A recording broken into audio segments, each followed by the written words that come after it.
I just integrated a Flue agent into this SaaS app here, and on the surface it looks like a typical kind of AI chatbot, but there's some things that I like about Flue that kind of separate it from other agent frameworks. If you don't know what Flue is, it's a TypeScript framework for building AI agents, and it's from the folks over at Astro. And what I really like about it is that it kind of feels like writing React, but for agents. But let me show you just real quick what I did here. I have this chatbot that can manipulate a task to-do list and create a schedule based on that to-do list. So I could say stuff like add a task, teach Flue, and mark learn Flue framework as completed. So you see it's going through the tools that it's calling there, and then it updates the UI on the left over there. The thing that I really liked was having to make it secure so that it only interacts and manipulates this logged in user's data is something that was a little bit more difficult in other agent frameworks, but was really simple here. So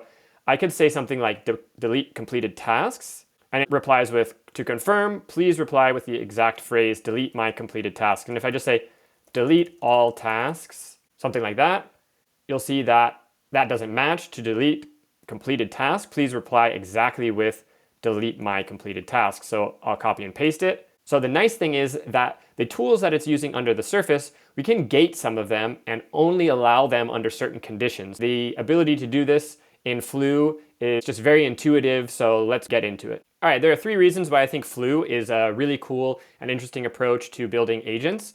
They are the React mental model it uses, the fact that it's batteries included, and that it's quite versatile. But let's start with the React mental model. And if you used React before, you know about hooks. Hooks are part of the new version of Flue. Agents run in a similar way to React components. So if you send a message, the agent function reruns, the hooks that are in that agent get reevaluated, and then it decides which tools to use in that turn. So that's really nice, but there's other things there that allow you to kind of persist state and keep the whole chat history and context and things like that. And that gets into the batteries included feature of this. It has a lot of features under the hood that just work, so you can write agents with very few lines of code. I'm a batteries included framework kind of person, so this really appeals to me. The next thing is it's very versatile, and if you've seen other examples of Flue, you see a lot of people building kind of CI workflows, tools to keep their repo clean and stuff like that. So this is the other world that Flue inhabits. And I took a look at how it works in the web app world, and it works really well. So the cool thing is if you use Flue, you can use it in both of these realms. All right, so let's actually look here at the agent that we built.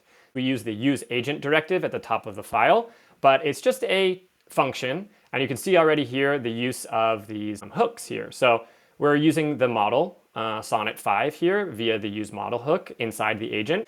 And the really cool thing that allows me to secure this app and only allows the agent to act on the user data that I want is through this useInitialData hook. So in the original first message that we send over to the agent, we send over some initial data in the initial data property, and this gets baked into the agent on the first call for this conversation, and it can never be changed. It's immutable. So let's move real quick over to our send message call from the app. So on the server side of our actual SaaS app, we add in the body here, kind user, initial data, and we send the user ID from the server's auth session. So here it's sending the user ID from the server. It can't be manipulated by the browser in any way. That gets sent over once, and then it's baked into that conversation in our agent here. So that's really cool.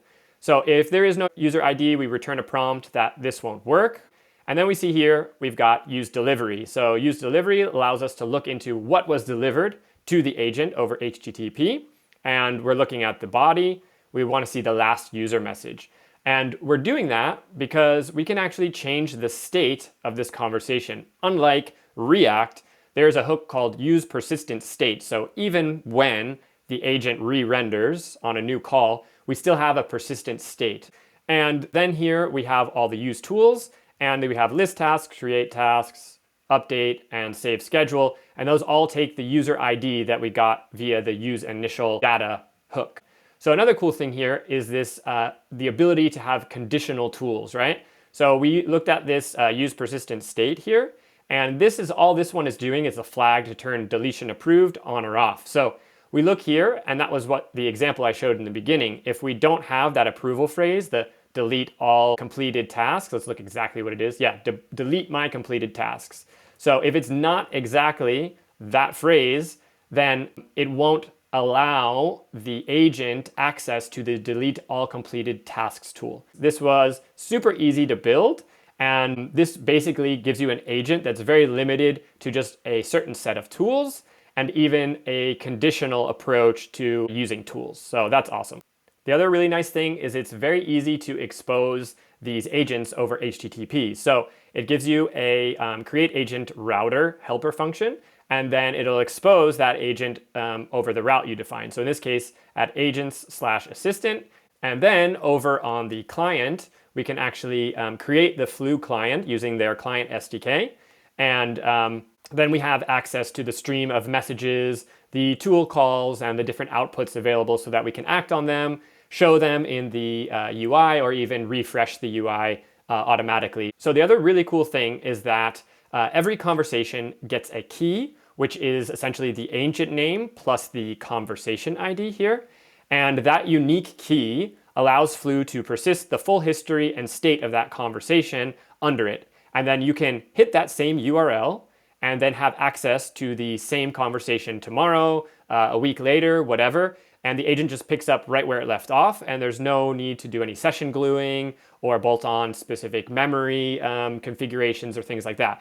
So I think that's a really cool and straightforward way of dealing with that. So we can see with all that stuff put together, I can even do multi-step task via my agent really easily, like add a new task called present Flue in a video, and check off integrate a Flue agent into Open SaaS, and then generate a schedule for today. So here I gave it 3 things to do. We can see that it's hitting those off, each task one by one.